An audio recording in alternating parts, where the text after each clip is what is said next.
Attention, brothers and sisters, your attention please. It's 2 minutes past 2 o'clock. We aspire to start at 2, which is now impossible. Anyway, please take a seat. And as with, you know that lovely line, why is it that Episcopalians always sit on the back row? And the answer is because there are no seats in the parking lot. So I do invite you to recognize there are some seats further forward.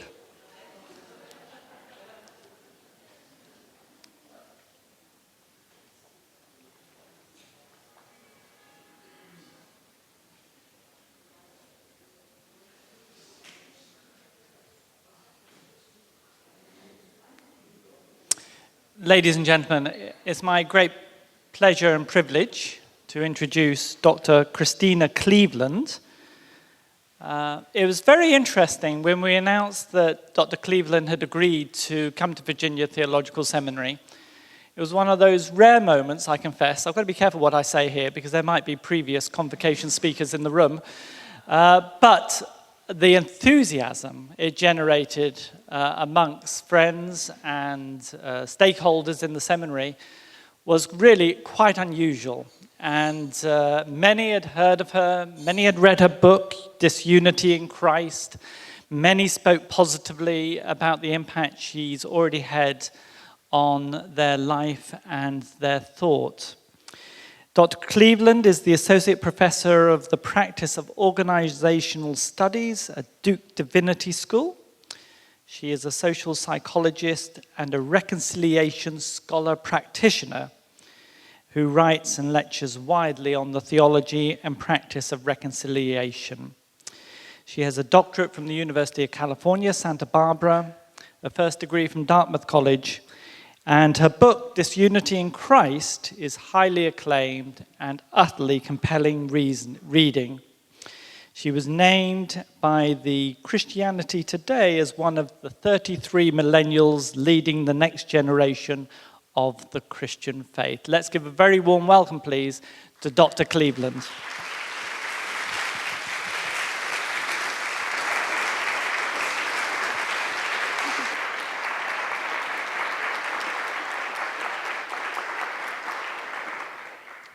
What a joy it is to be here with you all, and I have my phone up here so I can keep track of time.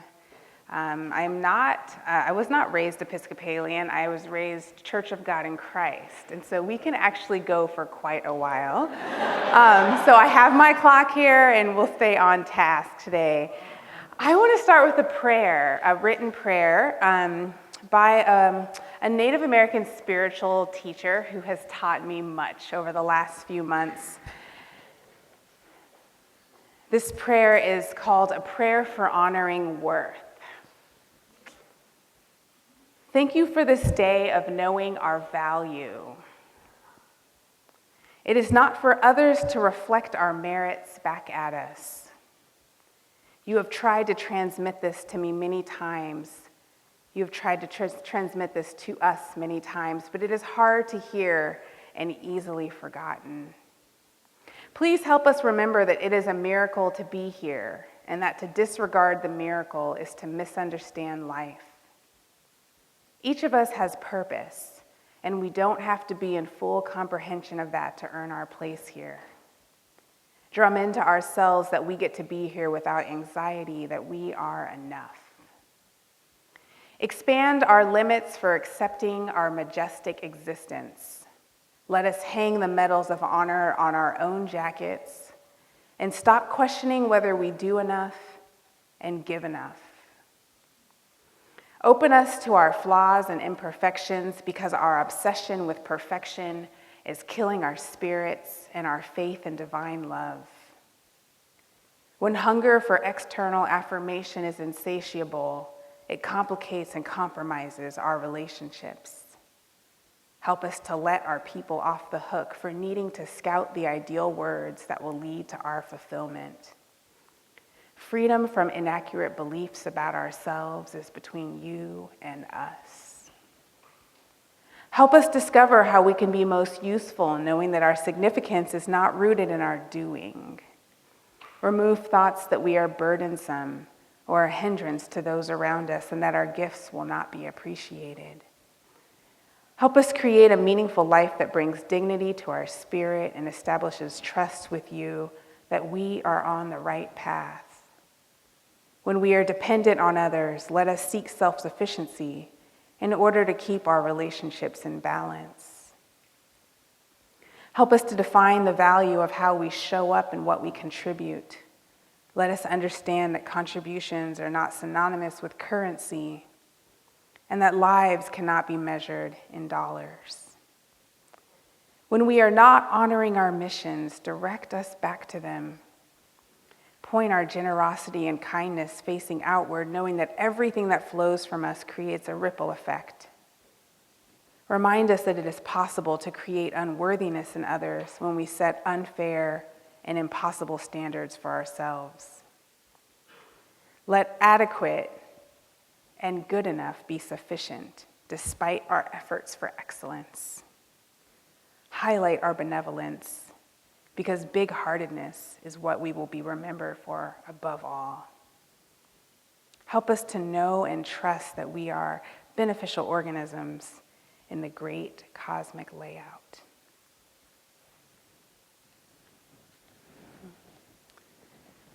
Praise to the holy and undivided Trinity, one God, as it was in the beginning, is now, and will be forever. Amen.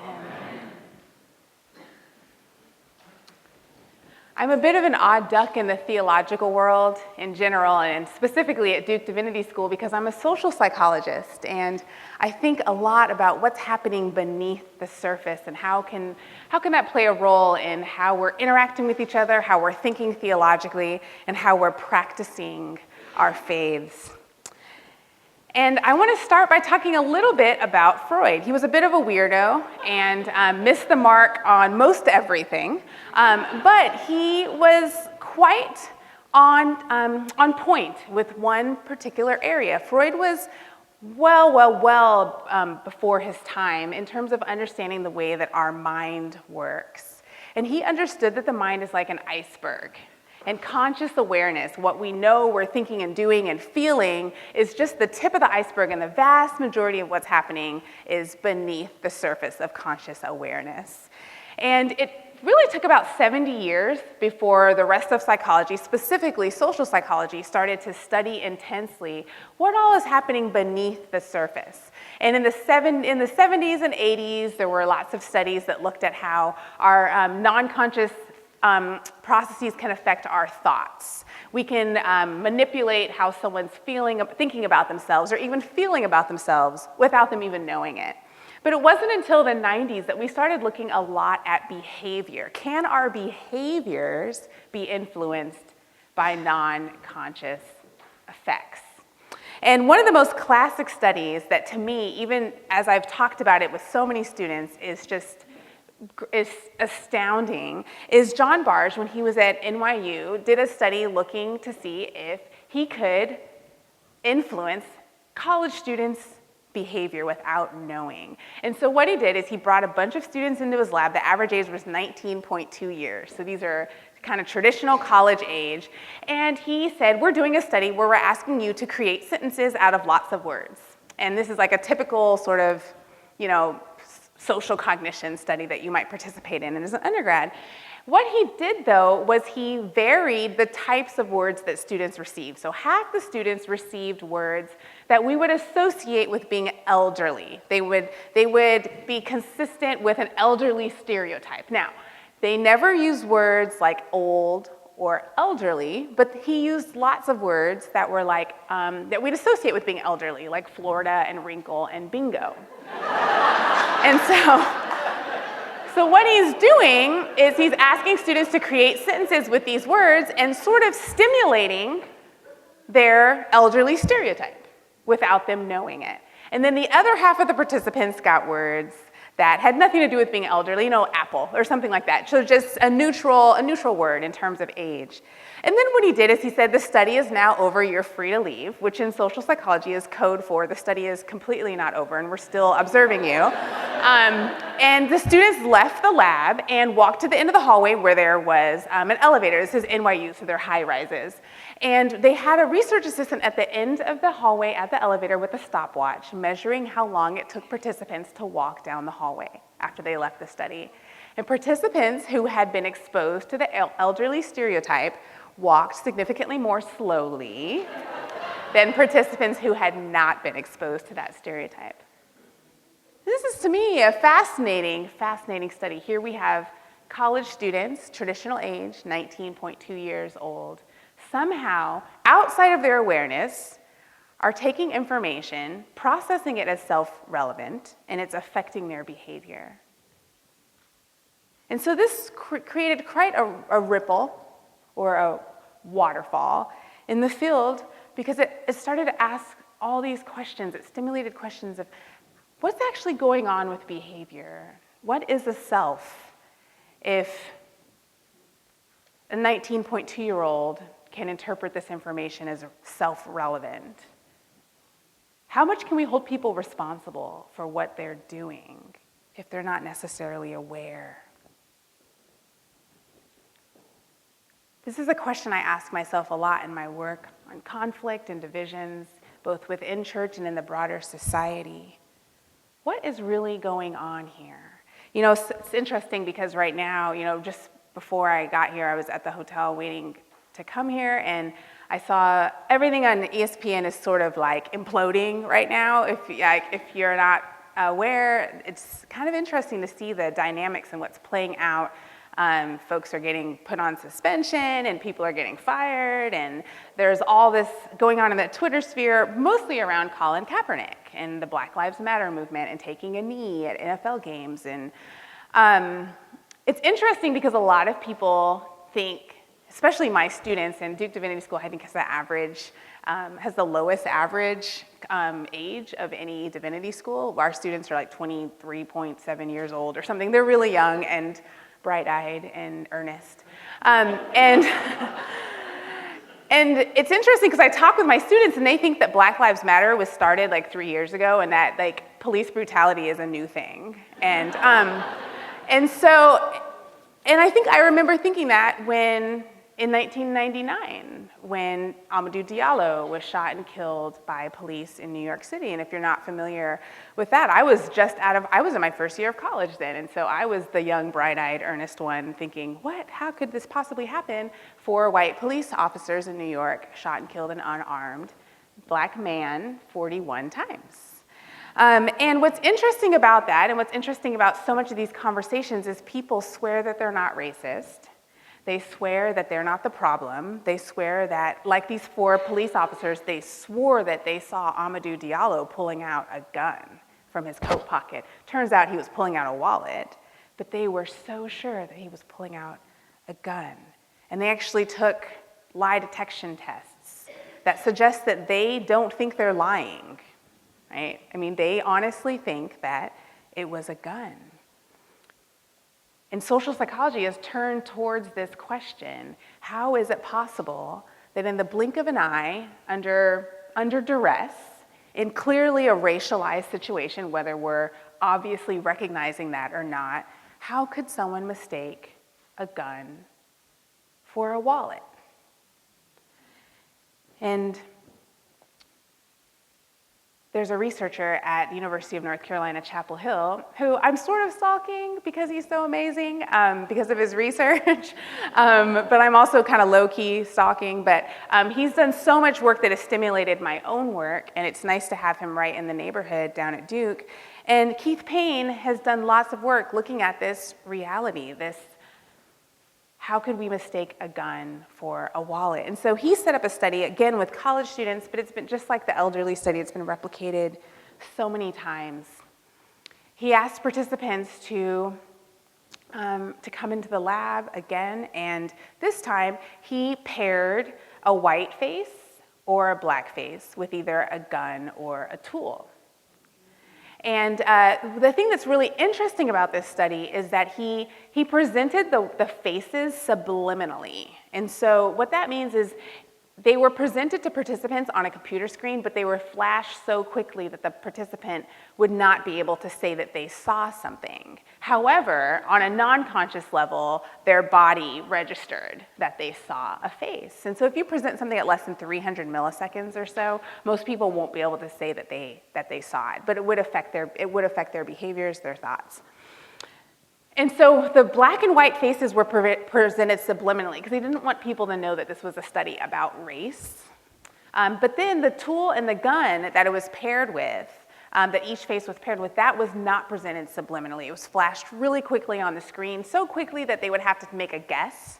Was it a gun? Was it a tool? I'm not really sure. And so he's trying to sort of recreate this situation with Amadou Diallo and then NYPD officers. It's an implicitly racialized situation, split-second judgment. I gotta just take a guess what's happening. And so there was like black face tool, white face tool, black face gun, white face gun, flashed over and over and over again. They had to do hundreds of trials of these. And the participants just had to say as quickly as possible, as quickly and accurately as possible, was that a gun or was that a tool? Make your best guess. And what he found across all races, all ages, all sample size, like community sample, church sample, academic sample, he found that when a white face was paired with a gun, participants were likely to misidentify the gun as a tool. But when a black face was paired with a tool, participants were likely to misidentify the tool as a gun. Similar to the elderly study. They don't even know they're doing this. Something's in the air that's influencing our thoughts and our emotions and our behaviors. My brother is an African-American man, and he just graduated from Yale Divinity School a couple years ago. When I was first talking to him about the study, he was a student at Yale Divinity School. And I said to him, John, let me tell you about this study. It's so fascinating. It's really helping me think differently about my work. And he said, and he just had a tear. We were FaceTiming, so he just had a tear roll down his eye. And he just said, why would anybody even bother wasting money and resources on that study? I don't think I've ever seen more pain in my brother's eye. So why would anybody waste time with that? We all know, anybody who knows black men or is a black man knows that we are hunted in this society. And he hadn't shared this with me before, but he lived about half a block from the seminary in New Haven, and he hadn't told me this until we talked about the study, but he said, in the last academic year, I've been stopped and frisked by the New Haven police 4 times just walking home from the Divinity School.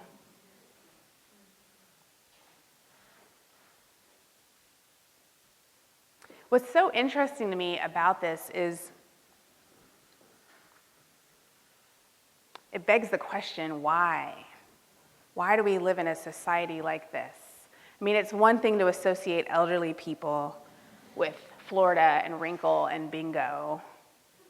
It's another thing to associate black men with danger and threat, so much so that it impacts their well-being, it impacts their safety in society, it impacts the extent to which we can see the image of God in them.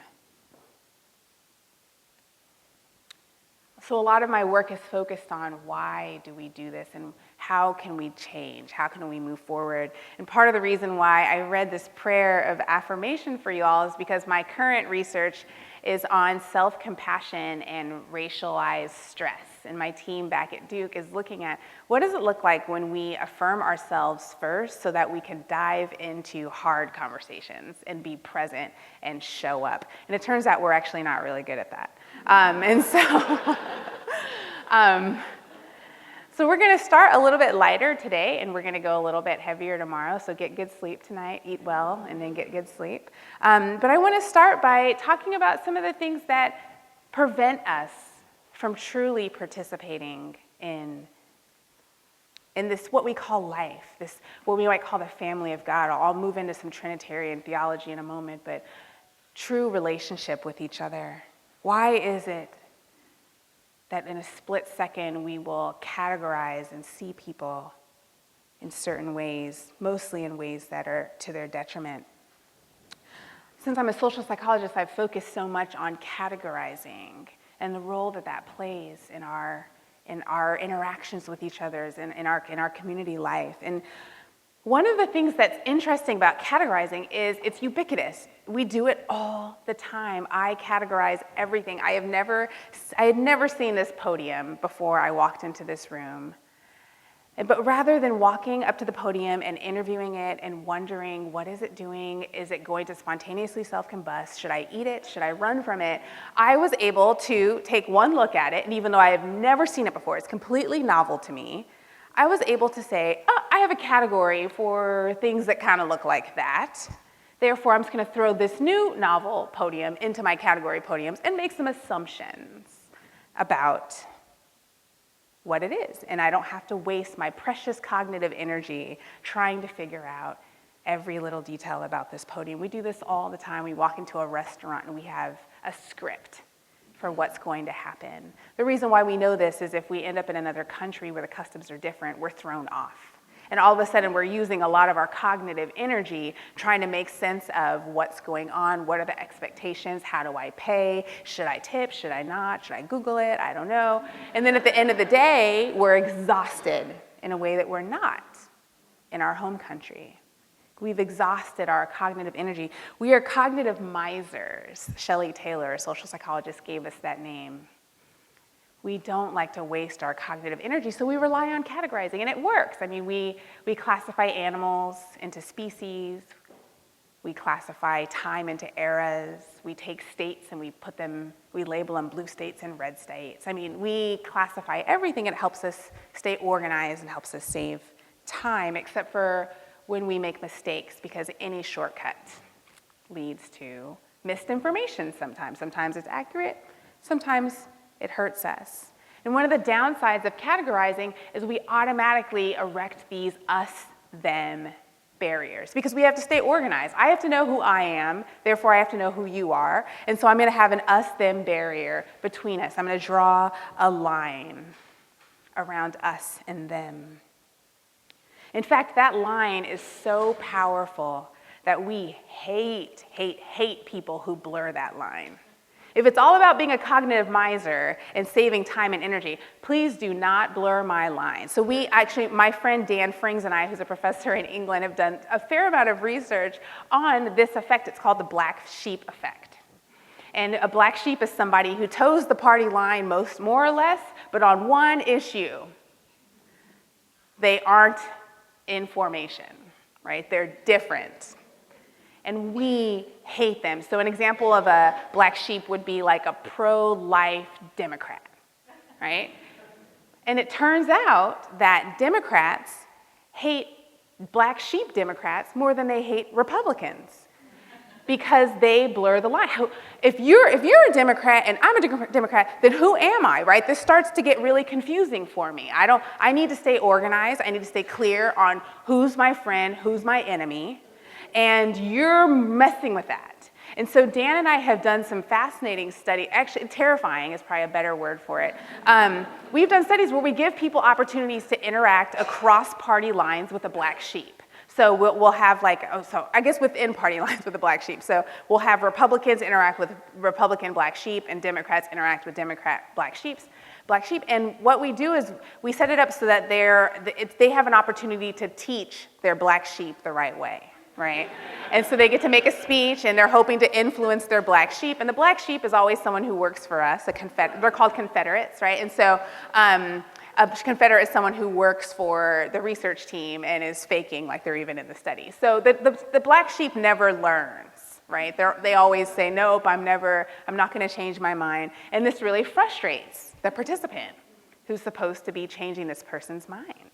And so then we tell the participant, okay, well, we're going to give you some options. You can punish your student because they didn't learn. Would you like to choose a punishment? And they're like, yes. So the options, So the options are You can have them we can force them. This is all ostensible, right? The person's in another room being tortured. They're not actually doing the torturing, ostensibly. But they can put their hands in a bucket of ice cold water for 15 minutes. That's one of them. A shock, or a noise blast in their ear. And what's interesting is the participants are like, can I do all three? Like, is that possible?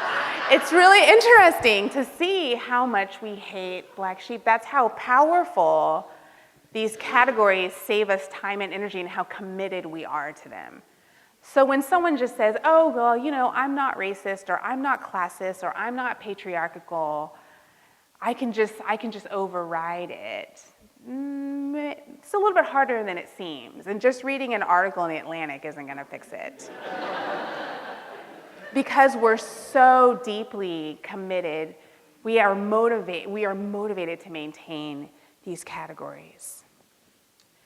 One of the consequences of it, and these are not, I don't think they're sinisterly intended, but they certainly have sinister consequences, is that once we create these categories of us and them, maybe to begin, just to help organize our world, to know who's part of us and who's not part of us, we automatically participate in some of these other unintended consequences of categorizing. One of them is what we call outgroup homogeneity. Outgroup homogeneity is they are all the same. But we are all unique and varied. They are all the same. So don't tell us that all Episcopalians are like this, because, I mean, I can tell you too that don't conform to that. And so, therefore, we're not all the same. But they are all the same. Presbyterians are all the same. Koreans are all the same. Women are all the same. One of my favorite things in the world is this book and blog called Stuff White People Like.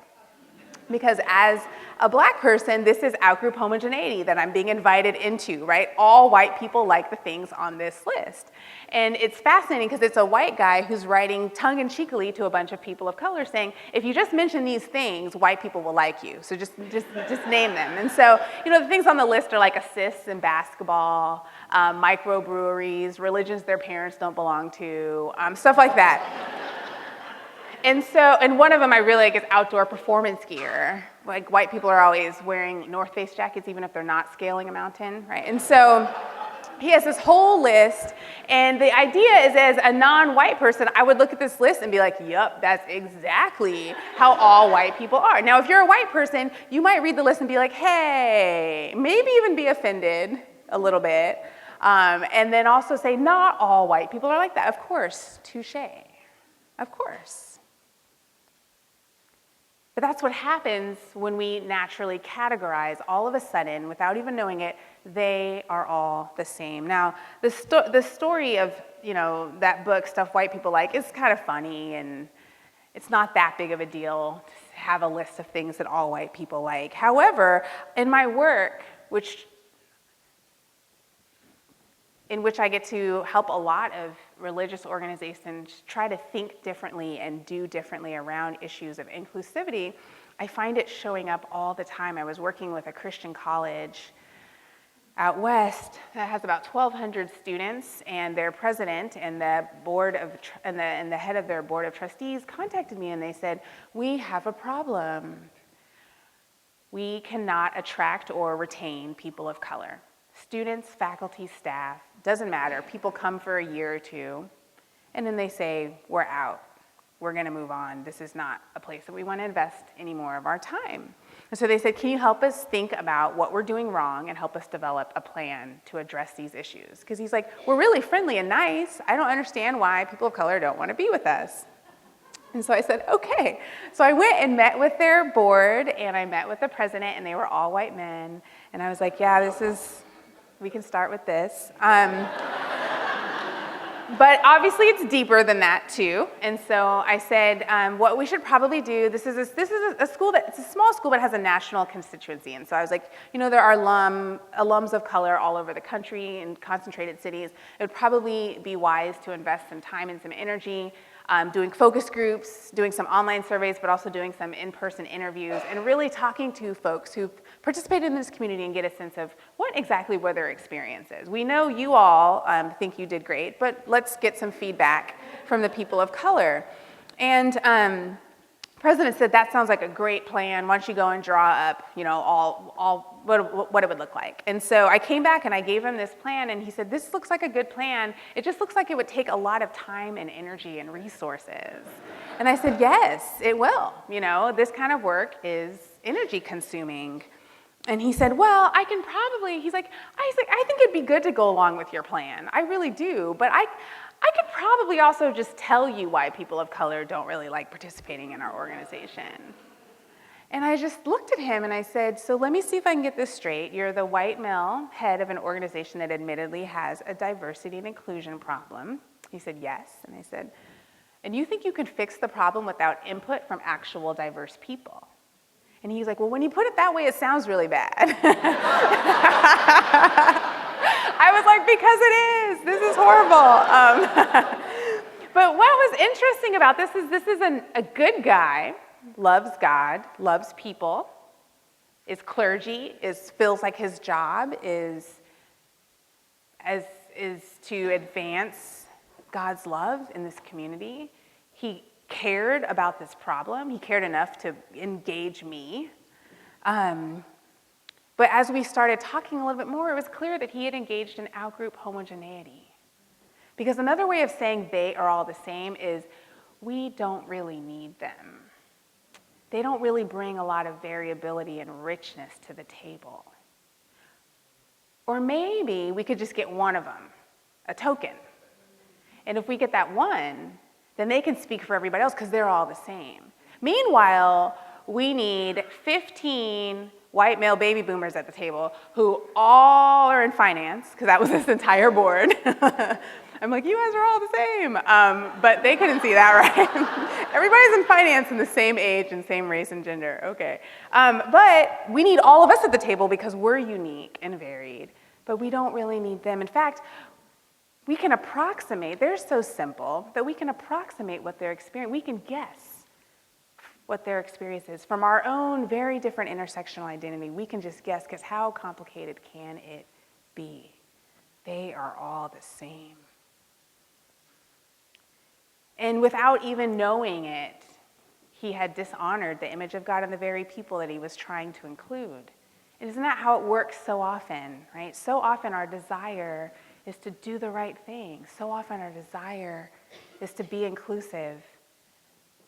But these underground processes prevent us from actually doing it. What's fascinating to me about this story, or what really strikes me, is that within this community where people of color had said, I don't feel welcome here, I don't feel needed here, I don't feel included here, this president and the board were not participating in any sort of relationship based on mutuality or reciprocity. There were no stories that were being told. There was no life or flesh around these data that they were trying to analyze. In this community, some people were considered more normal than others. And when I think about my own Trinitarian theology, I think, gosh, this is a way in which our humanity is robbed when we can't receive from the input of other people. As many of you probably know, our early church mothers and fathers talked a lot about perichoresis, this mutual indwelling of the Trinity, the members of the Trinity, a mutual interiority, so much so that they were interior to each other. They were distinct, but they informed each other's identities. We could say that their selves expanded to include the other, and in doing so, they actually self-actualized. They became real because they were in relationship with each other. Early sociologists talk a lot about symbolic interactionism. We are shaped and formed in relationship to each other. We can only self-actualize in context with others. And social identity theory and social psychology helps to flesh this out for us. We get to see that we are created and born and formed in community with each other. Our social identities actually impact us more than, some would say, food and water and air. Without being in relationship with each other, Abraham Maslow would say, we can't survive. And I see examples of this all the time in which being in relationship enhances us and fuels us in really powerful ways. I taught at a small Christian college, my first job out of grad school. And in this particular Christian college, the students were really obsessed with marriage. I had not been educated in the Christian world at all, and so this was all new to me. But they had a thing called Ring by Spring at this particular school, and the idea was that by your senior spring, you not only want to be on track for graduation, but more importantly, you want to be engaged. Now, there were so many problematic things about this Ring by Spring philosophy, but one of them was that the student body was about 65% female. So assuming you're heterosexual, which is an assumption that the school made, but is probably not a fair assumption, but assuming that you're heterosexual and you're female, the odds are not in your favor, right? You should have gone to West Point or somewhere else if you were really looking to get married, right? And so you see this scramble, of these women just trying to, and it sets up a power dynamic because the boys, first of all, it's not as hard to get into the school if you're a guy, because they're like, we need guys. And so on average, the women are a little bit more impressive. But then also the power dynamic between the two was just really imbalanced. And another thing that was a consequence of this Ring by Spring mentality, and this isn't something that you would see on the school website or even said, in chapel, but it was just a strong undercurrent. One of the things is that as soon as people started dating, they would be practically engaged. Like they would form these close bonds right away. And so I had a student, Ivy, who was my advisee, and she did not want to take physics. She was afraid to take physics, but she was a neuroscience major, so she had to take physics at some point, right? And so I told Ivy, you can put it off till next semester, because she was in my office crying, saying, please, Dr. Cleveland, don't make me take physics. And I said, that's fine, we'll put it off another semester, but just so you know, you have to take it. She said, fine, I'll take it next semester. And I'm like, great, that's fine with me. She leaves my office, comes back the next week, and says, Dr. Cleveland, I can take physics. And I'm thinking, what changed in a week? And she said, I met this guy. And turns out this guy is a physics major. And that quickly, her self expanded to include his resources in her own calculation of her own resources. That's how powerful this interdependent relational schema that I would argue, were created with is. Obviously, that's a somewhat dramatic example, but it's interesting to see that studies show that as we form close relationships with each other, our stories become their stories, and vice versa, and our problems become their problems. And usually you see this over the course of a long, committed relationship, right? But Ivy, that quickly, was able to say, I can take physics now. I haven't changed, but now I'm in a relationship with someone who offers me resources, and I can take physics now. She didn't say we can take physics or he can take physics on my behalf. She said, I can take physics now. His resources were available. They were mutually interior. He was indwelling her. I remember thinking, great, let's sign you up, and then God, please do not. I don't care how long they date. I really don't care, but please do not let them break up before this physics class is over, because I do not need her in here crying again. Our self expands to include the other. And so when we set ourselves up in these us-them relationships, where we're so easily able to say, out-group homogeneity, they are all the same. We are being robbed of the richness of mutual indwelling with which we were created to experience. Some might say it's heretical to interact with others that way. That's just one of the ways in which categorizing hurts us, has negative consequences. Another is that we tend to have inaccurate meta-perceptions when we categorize. What's really interesting about bringing groups together, and I work with groups a lot on how do we actually form healthy, equitable, just relationships with each other across social lines. And it's not an easy feat. It's not an easy task. But one of the things I've found is it doesn't really matter what they actually think of us. What really matters is what we think they think of us when it comes to taking that first step, being motivated to even start the conversations about reconciliation and justice.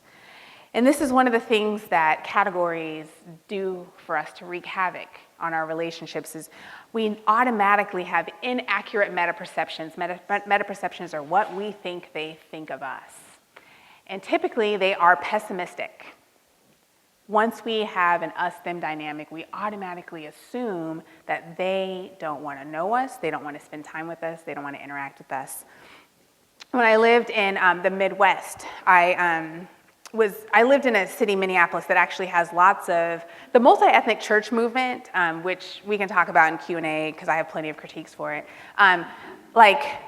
exploded in that area. So there were lots of multi-ethnic churches. And one of the churches that was hoping to be multi-ethnic but wasn't, it was a mostly white church, decided in the wake of one of the Black Lives Matter shootings, police killings of a black man, decided to do a racial reconciliation event in the city. And so I wouldn't recommend this, but actually under no circumstances would I recommend this, but if you were gonna do it, they did it as well as you could possibly do it. It was like sort of a textbook case. And so they wanted to have an event, like a unity event, a one-time night event, and they wanted to have half of the folks from black churches, half of the folks from white churches. So they created a planning team, and the planning team had representation from all the different churches, and they sold half the tickets to white churches and half the tickets to black churches.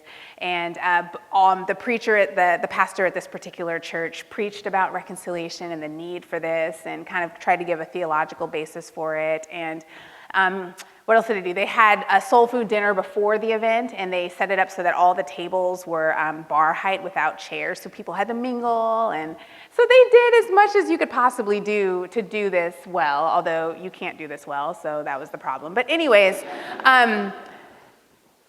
they had this event. Now, far be it for me to avoid a train wreck when there's one coming. So I, of course, went to the event. I bought a ticket. I showed up about 15 minutes late. And I walked in, and all the white people were on this side of the room. And all the black people were on this side of the room. And I was I knew a lot of people in the city, so I kind of knew people on both sides. And I went over to the white people, and I was like, "Hey, white people, why are you not talking to the black people?" And they were like, "Well, they're I don't think they want to talk to us. That's why they're over there." And I went over to the black side, and I said, "Black people, why are you not talking to the white people?" And they were like, "Well, I don't think they really want to talk to us." And I was like, "Everybody bought a ticket to make a friend from another race. Like, you bought your ticket, go get your friend, I don't understand." They knew what this was for, and they paid money, yet they were still, there could have been there was an invisible wall in the middle of the room. It was like two different events. The power of meta-perception, inaccurate meta-perceptions.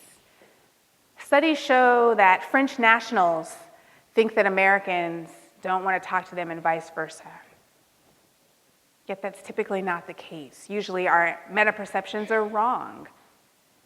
Oftentimes I speak at colleges and they're like, "What?" The white students say, "Well, why do all the black kids sit together in the cafeteria?"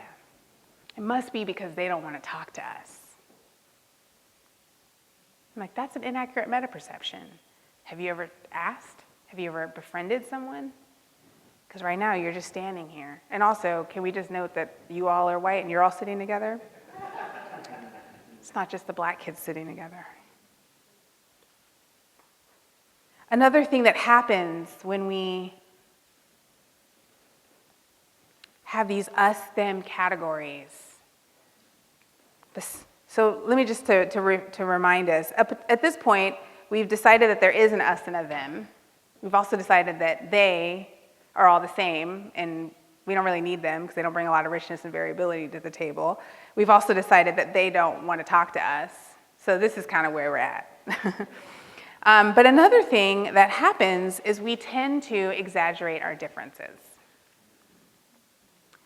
Again, we want to maintain our us-them distinctions. This is key for us. And so we want to make sure that they're really different than us so that we can be clear that this is us and this is them. I moved to Minneapolis from Santa Barbara. I did my PhD work in Santa Barbara and then worked there for a while afterwards. And so I had moved to Minneapolis, and in the middle of the summer, and every single, I don't know if you know much about Minnesotans. Do we have any Minnesotans in this room? Oh, wow. Yay, hopefully I won't offend you. Okay. Minnesotans are interesting because they talk about the weather all the time. Like, because I'm from California, and we usually talk about the weather if we've exhausted every other possible topic. But in Minnesota, like, there could be like a major wildfire going on, a tornado, and like a flood, and the people would still be talking about the weather. And so I moved there, and I said, "Hi, I'm Christina. I'm new to town. I just moved here from Santa Barbara." "Oh my gosh, you just moved here from Santa Barbara?" "Yes." "Have you ever experienced a Minnesota winter?" "No, it's July, I just moved here." "You're going to die." Like, that's the response, like, all the time. They're so proud of their winters, right? And I would always respond with, "Well, I did go to boarding school and college in New Hampshire. I've been through some tough winters." And they're just like, "No, it's so much worse here," right? And so that's just the back and forth. So one day I was at Trader Joe's, and I think it's their job to like engage you and talk it up when you're checking out. So the guy at the checkout stand was like, the same thing. "You're gonna die. You've never been here through a winter, all this and that." And then I was starting to get a little defensive at this point because it had happened about 10 times in 2 weeks. And so I was kind of like, "Well, I did. I've been through some tough winters in New Hampshire." And he's like, "It's so much worse here." And I'm like, "Oh, really? Like, when did you live in New Hampshire so you could compare and contrast the two?" And he's like, "I've never been there. I don't even know where it is. I can just tell you that it's so much worse here," right?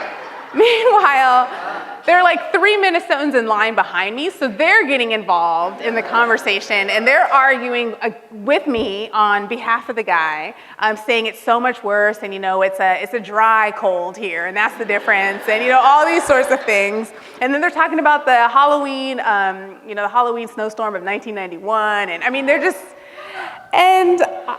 and then I'm going back and forth saying, "Well, my college was in the White Mountains, and we had blizzards all the time, and blah, blah, that, and we were so used to it, and so hardy, they never canceled classes, because they're like, if you can go to dining hall, you can go to class," right?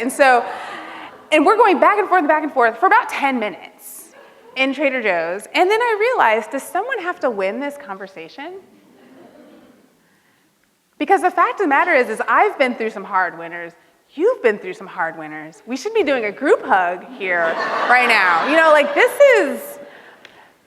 What is going on here? Why are we so focused on our differences? Why is it so important for us to distinguish ourselves from each other? And I see this all the time in the work that I do with churches, where a church, I actually had one pastor tell me that they won't work with the church down the street because they do Eucharist differently. And I thought, that's exaggerating differences. We could probably come around the table of God together, even if we do it differently.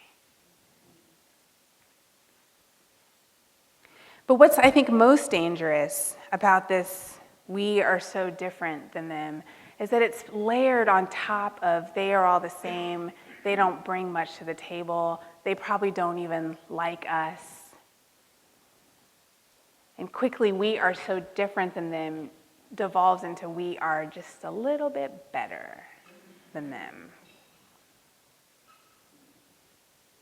We are just a little bit better than them. And this is where our self-esteem and our social identity get entangled. I don't think that's a bad thing when you think about perichoresis, when you think about the ways in which we're designed to be in relationship with each other. We're designed to be defined by our relationship with each other and to be mutually interior to others. But what happens is because our self-esteem and our group identity, our social identity become intertwined, we get really, really, really defensive really quickly because we are defensive around our self-esteem.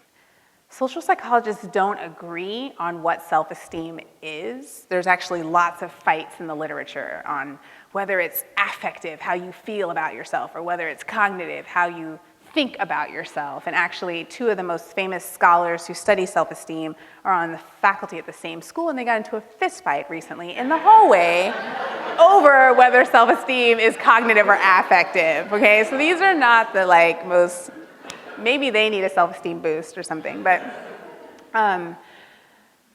we can't agree on what it is, but we can agree that it is immensely important. We are motivated to protect our self-esteem, and we don't even know how we protect it. It's just built in. We have these built-in self-serving biases. We will interpret ambiguous information in ways that protect our self-esteem, and we're really good at it. The average North American has a self-esteem of about 7.8 on a scale of 1 to 10, with 10 being the highest. We tend to think highly of ourselves. We all tend to think that we're above average, which is not statistically possible. But it's a buffer. It's important. It helps us to deal with stress. Having high self-esteem helps us deal with stress. It helps us to deal with existential angst. It helps us to know how connected we are to our community, and if it starts to dip, we call it a sociometer, kind of like an odometer on your car or something. If it starts to dip, then we know, oh, I need to focus on my relationships and get it back, get some affirmation from my social community. So it's immensely important, and so we have these self-serving biases to protect us. So, for example, we tend to always come out on top if we have to evaluate ourselves. So my students, I don't give a lot of exams now that I teach at the graduate level, but sometimes I still do. And if a student fails my exam, whose fault is it? It's always my fault, right? If a student fails my exam, it's my fault. Dr. Cleveland, you were up all night coming up with trick questions. Just trying to trick me. Dr. Cleveland, you were trying to ruin my GPA. Dr. Cleveland, you are a horrible communicator. Your pedagogy is failing. I am not learning, and it's your fault, right? These are all the things that I hear, right? And when students say this to me, I'm like, oh, you're like taking care of your self-esteem. Good job, I don't even take it personally because we all do this. Right? I'm like, oh, okay, yeah, you need to feel good about yourself. You don't want to go home feeling like a failure today. I hear that. I don't either, right? But on the next exam, if they pass it, who gets the credit? No one ever comes to me and says, it's because of you, Dr. Cleveland. You're just the best teacher ever. I couldn't have done it without you. It's always like, oh, I studied really hard. I mastered the material, right? I nailed it, right? And so that's just how it works. We tend to give ourselves credit for successful efforts, and we tend to distance ourselves from failure. It's natural. Another thing we do is we tend to compare ourselves to people and things that will make us look good. We get to, a lot of the ways in which we evaluate ourselves is by our comparison. And so we get to choose who the object of our comparison is. And so if someone says to me, okay, Christina, how smart are you? On a scale of 1 to 10, I get to choose who I get to compare myself to. So I'm not going to think of Albert Einstein, because then I would be like a 4 on a scale of 1 to 10. I would choose someone like Kim Kardashian, right? I'm like, oh, I'm brilliant, right? And that's the thing, is we get to choose what we want to do. We want to protect our self-esteem. Another way in which we do this is we get to choose which activities we want to participate in. So we choose the ones that we're going to shine in.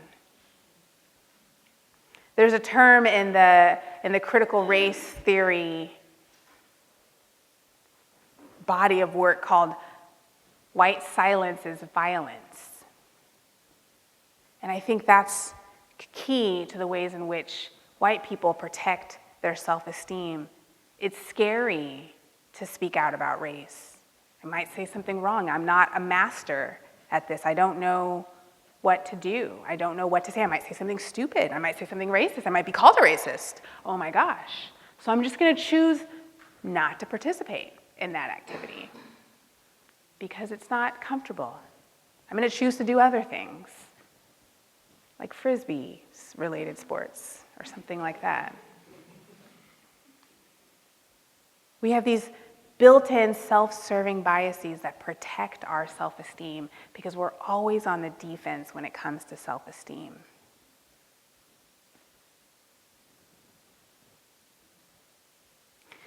So when our self-esteem gets implicated in our group memberships, of course we're going to be on the defense when it comes to our group memberships. Don't you critique us. Don't you tell us that we're doing something wrong. Don't you tell us that we missed the mark in some way, because if we miss the mark, that means I missed the mark. And I can't handle that. I was with an entire synod, an entire ELCA synod a few weeks ago.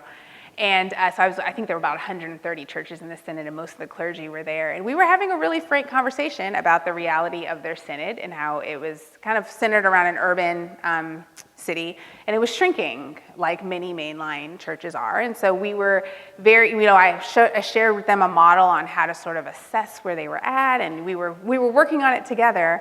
And it was really interesting to see how quickly the defenses went up. Don't you critique our group.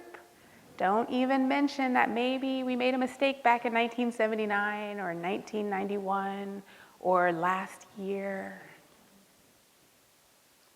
Most of the social identity workers are in Europe, so another European scholar that I collaborate with did a really neat study where he found that even minimal groups, now minimal groups are like the bare minimum you can call, the bare minimum of collectiveness or cohesion that a group will have, and they'll still act like a group. So if you think about it, groups are, they could be higher or lower in what we call entitativity, like how entitative they are, how much of a thing they are. So a group could be a group of people in line at the post office, right? That's technically a group, but they're not necessarily going to act like a group. So he looks at minimal groups, which is like the next level, like how minimal can this connectivity be, and then we'll still act like a group. And he's found that if he groups people together based on whether they overestimate or underestimate how many marbles are in a jar, then they will actually act like a group.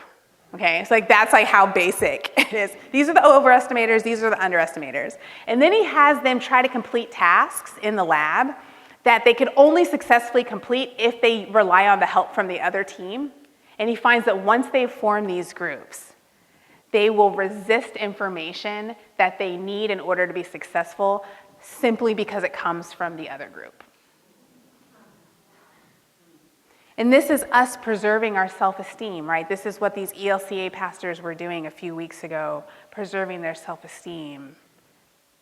We actually need help, but we're not willing to receive that help because we'd have to take a self-esteem hit and acknowledge that maybe we didn't do it as well as we had hoped.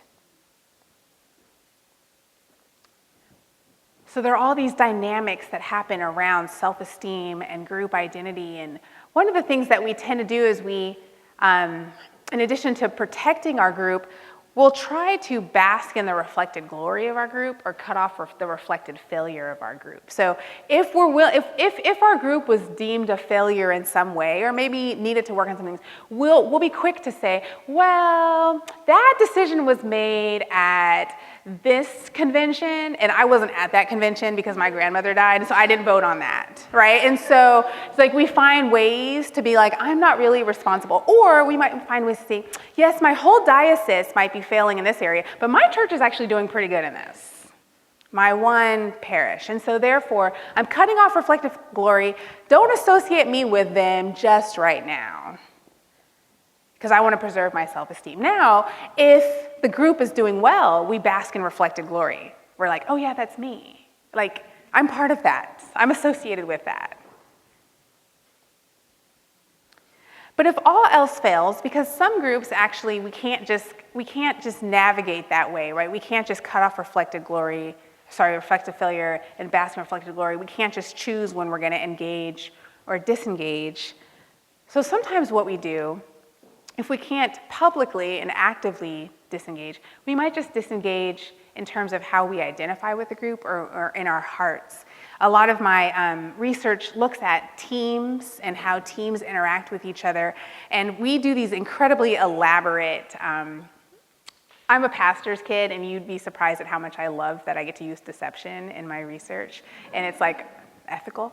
And so my studies actually are quite elaborate in the stories that we tell and the deception. And of course, we tell everyone the truth at the end, but that's 5 weeks later. So we bring people into my lab and we put them on a team, but 2 of their team members work for me. They're Confederates. And so really each team has 3 people and there's 1 participant. And then there are two people who work for me that form the team. So we're very much manipulating the situation, and we're trying to get a sense of what happens to people's identity and self-esteem when they're the best person on a losing team or the worst person on a winning team. And so one of the things we found is because students want to keep coming back each week, at least to get the money at the end, they get paid $50. And so they've also made a commitment, but I think, it's really the money. And so they want to get that $50, and so they keep showing up, right? They can't exactly cut off reflected failure. If they're the best person on a losing team and their teammates are just horrible, we've seen them like yell at their teammates, because I'm watching from another room on a video camera, and it's like, how stupid are you? How can you possibly not have gotten that question, right? Because they're doing these tasks, and they don't even know that their teammates are like acting stupid. But they get really upset, and one of the things that we've noticed is that each week they keep coming back, but each week their identity with their group weakens. And so by the 5th week, they're showing up, but they don't care. And it's not implicating their self-esteem at all. And so there are ways in which we can preserve how we feel about ourselves. And I see this a lot in the church, especially with the recent political election, where it's like, oh yeah, Christians voted for Trump, and then people are like, not me, or not my church, or, and there's a lot of just dancing around that rather than just saying, I'm part of this group. What does that mean? What do I need to do? How do I need to take responsibility?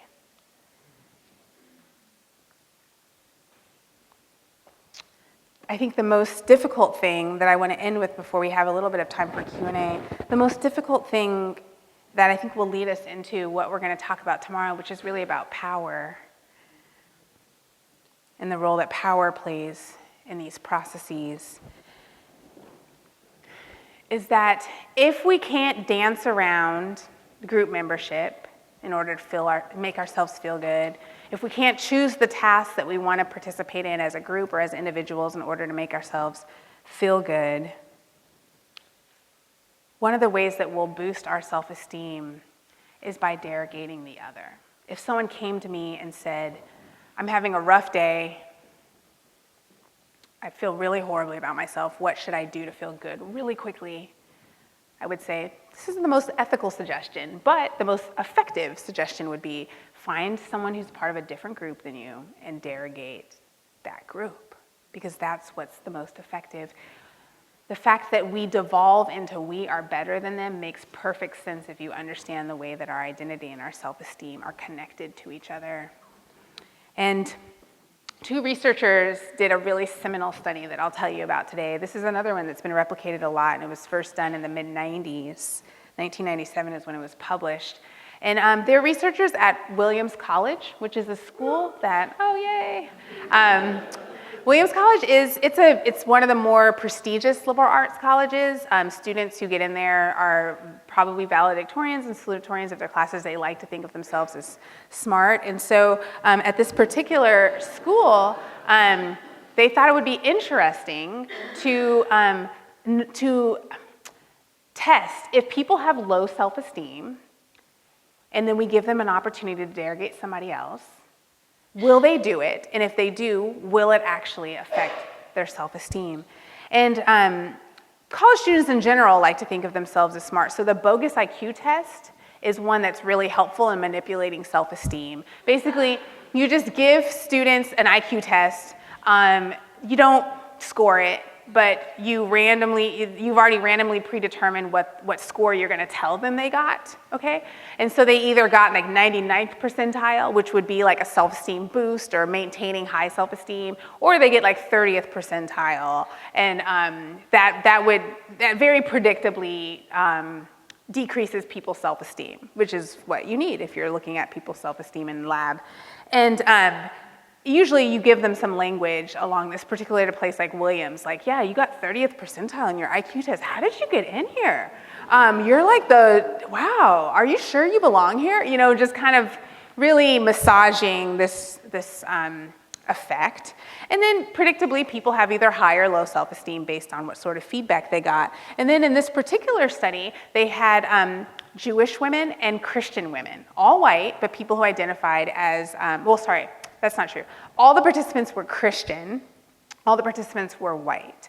And they had half of them with low self-esteem, half of them with high self-esteem after the bogus IQ test. And then they said, the study's over, and we actually are going to move to a different study, and we'd like to get some feedback from you on how hiring managers make decisions. And so we're going to ask you to evaluate a candidate. And this particular candidate, here's the picture of this person, here's their resume, and here's the job description. And we just want you to evaluate whether you think they're qualified, whether you'd hire them, what sort of rationale you'd have, and then also some personal questions like, do they just seem like a friendly, attractive person? Would you want to be Facebook friends with them, or would you want to get coffee with them, or be their roommate, something like that. And what they did is, remember, all the women are Christian in the study, but what they did is they varied the job candidate's religion. So it's the same picture and the same resume. They changed the name on the resume, and on the picture, the woman's either wearing a Star of David around her neck to signify that she's Jewish, and she has like a Jewish-sounding name on the resume, or she has a cross around her neck, and she's Christian. So here you have people with low self-esteem and high self-esteem either evaluating someone in their group or someone outside of their group. And one of the things they found was that if people had high self-esteem, they rated the Jewish woman as just as high as the Christian woman. They were like, she's great, she's a good candidate, she seems like a nice person, everything's good. If they had low self-esteem and they were given the Christian woman to evaluate, they evaluated her really highly. But if they had low self-esteem and they were given the Jewish woman to evaluate, all of a sudden the Jewish woman was completely unqualified for the job, not an interesting person, wouldn't be a good fit for this corporate cultural climate. And no, I wouldn't want to get coffee with her. She seems boring. The exact same candidate, exact same person, all of a sudden is being evaluated really negatively. One of the things that's interesting about this study is then afterwards they went and measured participants' self-esteem. And they found that people who already had high self-esteem because they had done well on the bogus IQ test, their self-esteem didn't really change, of course. But the people who had low self-esteem and then had derogated the Jewish woman, their self-esteem increased 3 times, was significantly higher than everybody else's in the study. And in this particular semester, they had been taking their self-esteem every single week, just as like a measure of baseline. And they found that after this study, after derogating the Jewish woman, the participants had higher self-esteem than they had at any other point in the semester. The best they felt all semester was after they had derogated this woman. And to me, what's interesting is that it's not like they said anything explicitly racist or anti-Semitic. They just said things like, you know, she's just not as qualified, she's not as bright, she's not as interesting, I wouldn't really want to know her. I went and read the raw data from the initial study from 1997, and the comments are the types of comments we say all the time to each other about them. Nothing that would take away our Christian card or anything that would take away our liberal card or anything that people would say, you're the problem. And what this is a very subtle form of dehumanization. And social psychologists who focus most of their work on Northern Ireland have named it. It's called infrahumanization. It's a way of dehumanizing people without even talking about them. It's so subtle. All we have to do is ascribe uniquely human characteristics to us. The implication being they don't have those characteristics. So an example of infrahumanization would be saying that we're looking at it logically. So around all the protests amongst NFL players, I've heard that used a lot on the news and amongst people, my colleagues, folks I just talked to. We're looking at it rationally. At the end of the day, it's not worth it for them to do that. At the end of the day, it's not. And what's interesting is rationale, logic, higher order cognitive processing. These are uniquely human characteristics. We have huge prefrontal cortexes that help us to do this, and this is what distinguishes us from animals. So we're looking at it rationally, the implication being they're not, or they can't. They're just a little bit less human than us. Another example of infrahumanization is when we ascribe when we ascribe the secondary emotions to us. The primary emotions like fear, anger, sadness. Those are pretty much universal, as much as we would admit that anything's universal in social psychology. But the secondary emotions are a little bit trickier because they're like guilt and shame, and they tend to be a lot more moral, and they tend to be experienced differently in different cultures. And so, oftentimes I'll hear people saying things like, if I were on government assistance for that many years, I'd feel guilty. I'm capable of feeling guilt. The implication being they're not. They're just less human than me. It's so subtle. But research shows that we get a self-esteem bump when we do that. And yet no one gets mad at us. No one calls us racist. No one says we're contributing to the problem. If anything, we just seem a little more noble and human than everybody else. I've seen it the other way around too, because I tend to run in pretty justice-oriented crowds, and so I've seen things like I've heard people say things like, "Wow, if I had a house with all those extra bedrooms, I'd feel guilty. With Syrian refugees and everything." So it's interesting how we take pot shots.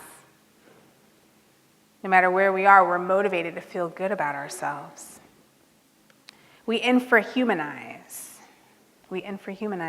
And so, to me, the question is, what do we do with this? What do we do with this reality that we live in a world and we have minds that categorize? And once we categorize, we fall into these traps of saying they are all the same, and they don't really want to talk to us, and they are so different than us, and actually we're a little bit better than them too. How do we even begin to address the milieu that we find ourselves in? Tomorrow we'll talk a lot more about power and the way that can be subverted in this context.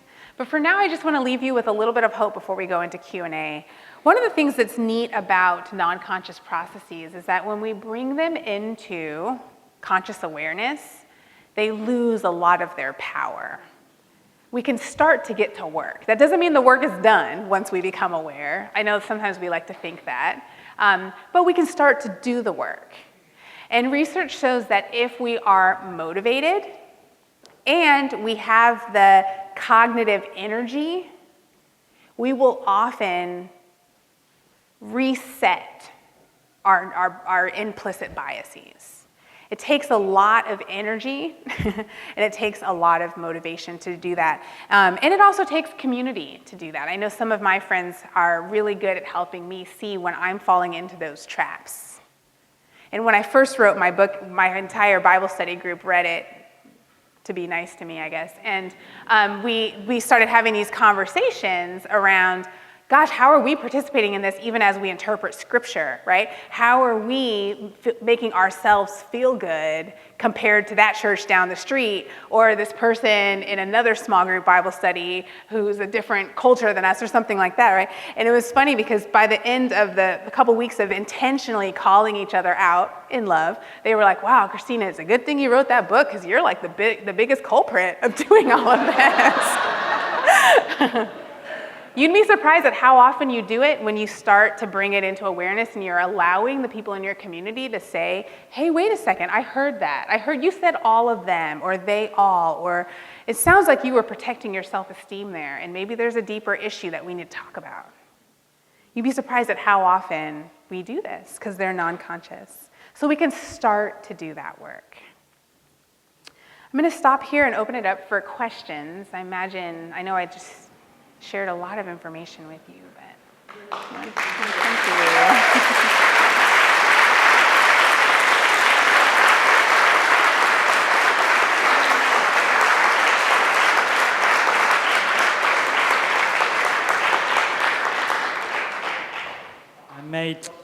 This doesn't work. Yes, it does. I will keep you company, and thank you. We've got 15 minutes, 12 minutes.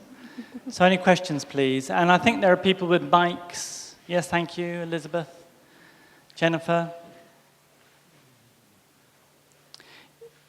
While people are collecting their thoughts, unless you've seen a hand, Elizabeth? No? Yes, please. Gray. Jennifer, can you get a mic to Gray? Oh, I'm sorry. Dr. Cleveland, you gave a great example from Minnesota of a really terrible way for churches to get involved in racial reconciliation work. And you said you'd talk about good ways to do it. Sure. So can you give just a little bit of hope for us in that regard? I would love to start that conversation. Sure. Yes. So we'll talk a lot more tomorrow about what it costs, and I'll present a theology of the cross and hopefully resurrection, but really just the cross.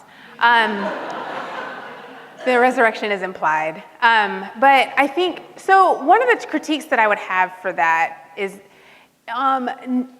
nothing is ever that easy, right? And so it took us years and years and years and years to get to the point that we're at now. And for a predominantly white church to say, we're going to come together and have one night of unity is not only offensive, but it's like ineffective. And so if I were working with that particular church, I would probably have them start by addressing the white supremacy in their own midst and asking the question of, do we even deserve to be in relationship with our Black sisters and brothers and family members? Because that church was not even ready to begin that process. There was a lot of dying that needed to happen first. So we'll talk more about kind of what that looks like tomorrow, but thank you for asking. I'll just say one more thing really quickly. Research does show on contact theory, which I talk a bit about in my book. I probably won't talk as much about tomorrow, but if you just bring groups together without actually addressing power dynamics and giving people a sociological imagination to understand history and the role that it plays, it actually just increases the prejudice and hostility between the groups. So it can be explosive in a way. This particular one didn't go down that way, but it can. I've seen it. Yeah. I saw a couple of hands down the side. Yes, please. That's a microphone. How effective can it be to simply try to draw the line larger?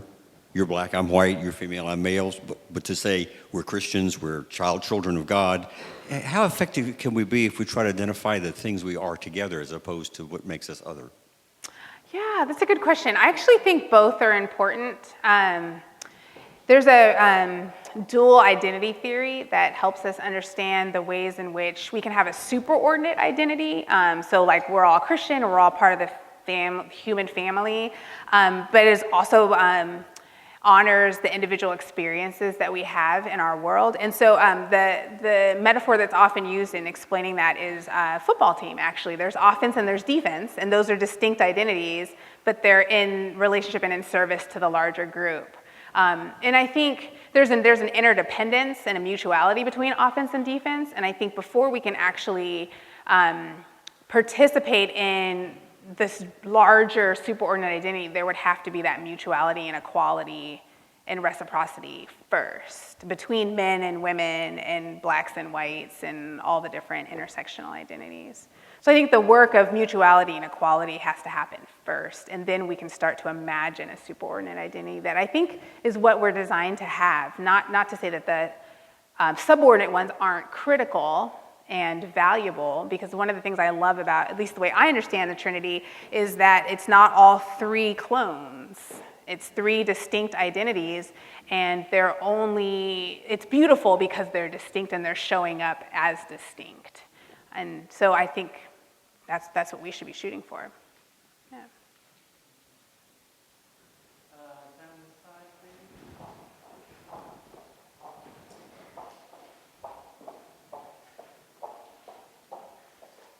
You. The point that you were talking about as far as the way of hope and the processes, is that described in your book, or are you going to talk about it more tomorrow? The way of what? You're talking about the way of hope as far as being open to our biases and be able to point them out to one another. And yeah, we'll talk a little bit more tomorrow about that. Thanks. Yes, please. I don't know that you may want to comment on it today, but I'm from Louisiana, and the statues, Confederate statues in New Orleans were removed for most of them. And then I'm visiting my son in Richmond, and there seems to be the issues going on there. I wonder if there's if you see the processes you're talking about regarding self-esteem and other areas at work, in this matter of controversy around these statues and historic monuments. Of course. Thank you for bringing up that current event example. Certainly, so much of Southern culture is unique in the United States, and so cultural psychologists have actually found that Southern culture is more similar to the honor cultures that you see in the Middle East than anywhere else in the world.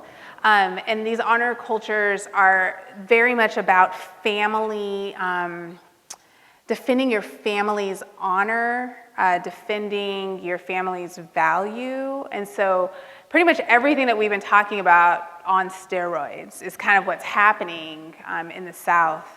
And because there's such an honor culture, anything that dishonor or is seen as potentially dishonoring or critiquing that family culture, within honor cultures, there's actually a place and kind of a theology of violence, which is why you see honor killings in the Middle East, right? If a daughter in a family loses her virginity or something, the father can kill her and nobody theologically has a problem with it. You see that same theology in a lot of Southern cultures as well, where actually responding violently to a perceived dishonor is actually the most faithful thing that you can do. So I think what we're talking about is a very distinct culture and a theology that's embedded in that culture. Yeah. At the back, please. Dr. Cleveland, thank you for your thoughts today. I'm trying to formulate my question, and I guess the basic question is this: have you, or has anyone done any research with members of the military in terms of culture, in terms of belonging to a group, in terms of working together? I remember back in my days when I was drafted and was in basic training, and we had a common enemy, the drill sergeant. Mm-hmm. And we were being inducted into a new community where we were forced to work together across racial and privilege of social class. And we had to speak a new language, and we had to conform to certain expectations. and out of it came esprit de corps and a sense of membership. Now, it was not perfect, believe me. There were issues with race and gender and other things, but in some ways, they were running a psychological model on us to get us into this community. Have you done any work in terms of that aspect of our culture? Yeah, so the research that I think is most relevant to that is research looking around common goals, kind of realistic conflict and common goals. And so in those particular spaces, you see it similarly with sports teams where differences are overcome in the pursuit of this common goal. There tends to be a breakdown outside of that space though, so it's like the groups are formed in that space and then they're not long-lasting changes. And that could have something to do with the fact that the military is what we call a total institution, like prisons and mental institutions and boarding schools. No, I'm serious. Those are the 4 total institutions, and the whole goal is to strip you down and then build you up in the way they want you to be. But then what happens is once you're outside of that context, you don't have a schema for who to be. And then the world is so complex that these relationships you may have formed in this vacuum don't make sense outside of it. Yeah, sure. We have actually ran out of time. Please, let's take that last question there. A mic, please.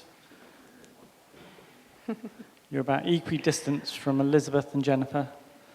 And then that'll be our last question. Yes, please. Concerning the influence of memory, we've had a example after Las Vegas. It was listed as the largest mass shooting in modern history. And then within a few days, it has become simply the largest mass shooting, period. We seem to have forgotten mass shootings in the 19th century involving indigenous peoples. Yeah. So memory seems to be very important to maintain our self-esteem. Are you going to be talking more about that? Yeah, we will talk more about that tomorrow. And I will say, our categories and the ways that we perceive the world, they're based on what's most salient.